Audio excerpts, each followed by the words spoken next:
When she wasn't playing tennis, she was dreaming of Dodgers. As a kid in Long Beach in the mid-1950s, Billie Jean King would sit across from her father at the kitchen table and excitedly listen to him reading newspaper accounts of a blue-clad squad that could soon be moving from Brooklyn to Los Angeles.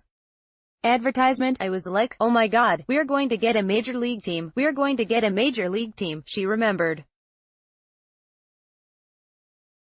Yet just as the Dodgers were showing up to play baseball, King was leaving town to pursue her tennis career, and the two powerful entities spent the next 60 years mirroring each other from afar.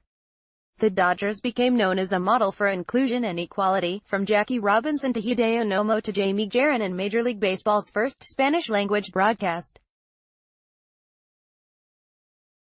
King became known as not only one of the greatest women's tennis players ever, but as a gay athlete fearlessly challenging social injustice and intolerance, tearing down stereotypes while creating the global business of women's tennis.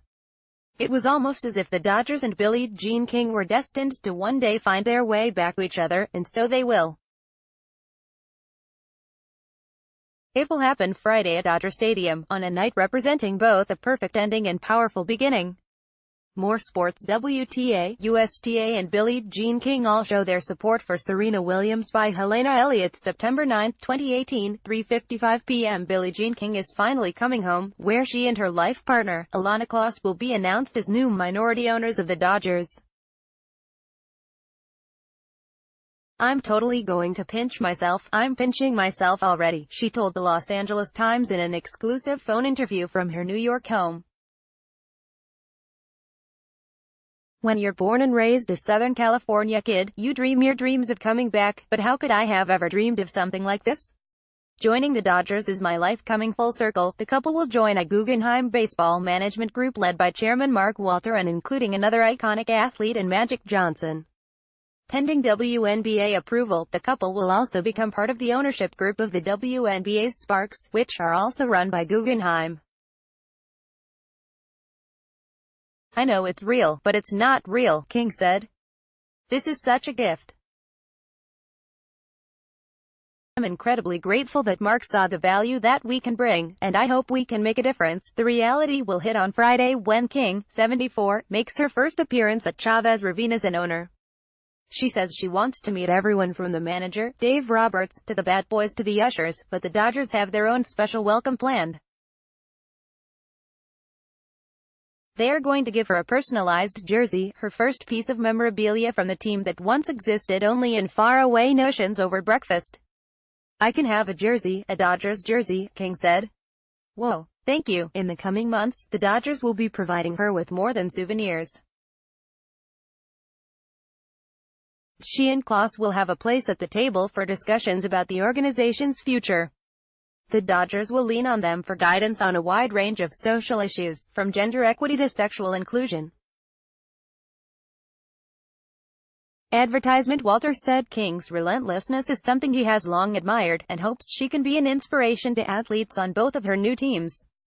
I think everyone at the Dodgers and the Sparks could learn something from her, Walter said.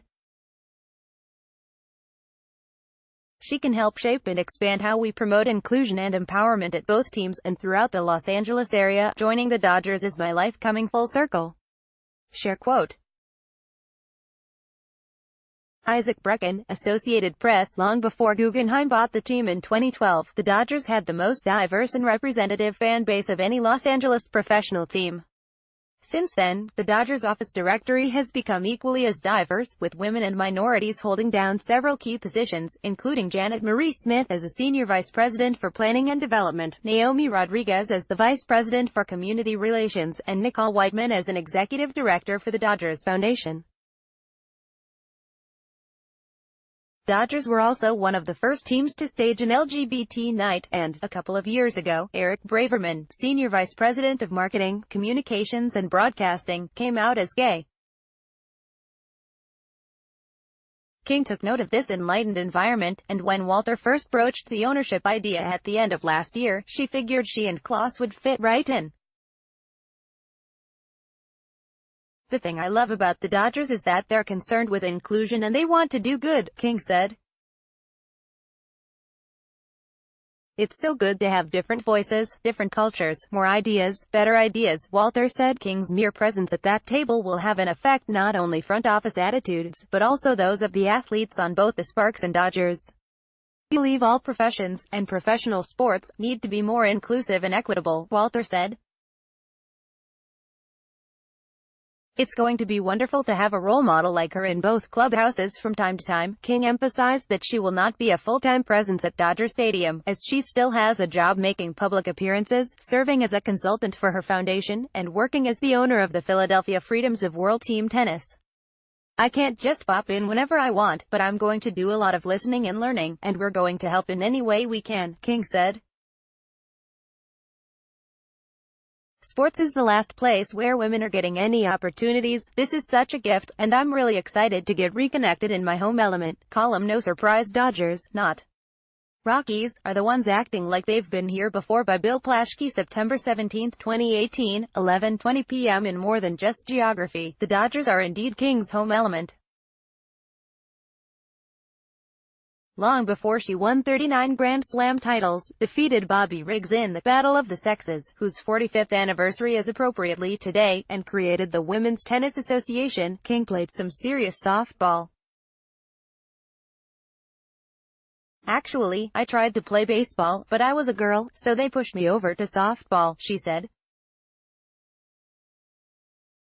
She was a nifty shortstop for several youth teams in the Long Beach area.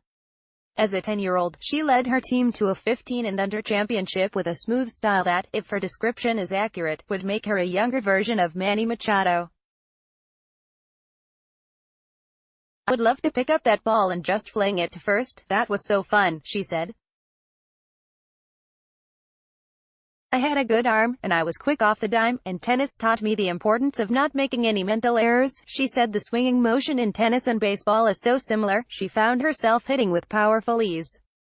In both sports it's all about the back leg, she said. I think I just came by it naturally. Advertisement. Her family was so embedded in baseball that they would regularly watch softball's legendary Long Beach Nighthawks at Joe Rogers Field, and also attend games of the minor league Los Angeles Angels at Wrigley Field. My dad would read me every box score every day, she said. Until my tennis career took me away from home, it was a big part of my life. Baseball remained in her family after her brother, right-handed pitcher Randy Moffett, became a first-round draft pick in 1970 out of Long Beach State. One problem: Moffett was drafted by the San Francisco Giants, where he spent parts of 10 seasons as a star in their bullpen. Billie Jean King stands with Naomi Osaka, left, and Serena Williams before the women's finals of the U.S. Open on Sept. 8. Adam Hunger, Associated Press. I know, it's too bad he didn't play for the Dodgers, King said with a laugh. But he's excited. He thinks this is great. King won't be recruiting another reliever like Moffett for her bullpen-needy team. But she is friendly with a big star who could show up one day and shake the building. The last time she was at Dodger Stadium, she was singing backup for her buddy Elton John, and she is going to invite him back. I remember standing up on the stage, dancing, looking down at the field. It was amazing, she said. Don't be surprised if she has the same reaction on Friday. The kid shortstop from Long Beach looking down on a Chavez Ravine field in which she now has an ownership stake. Amazing indeed. Yeah, she'll probably pinch herself, and who can blame her? Billie Jean King is coming home.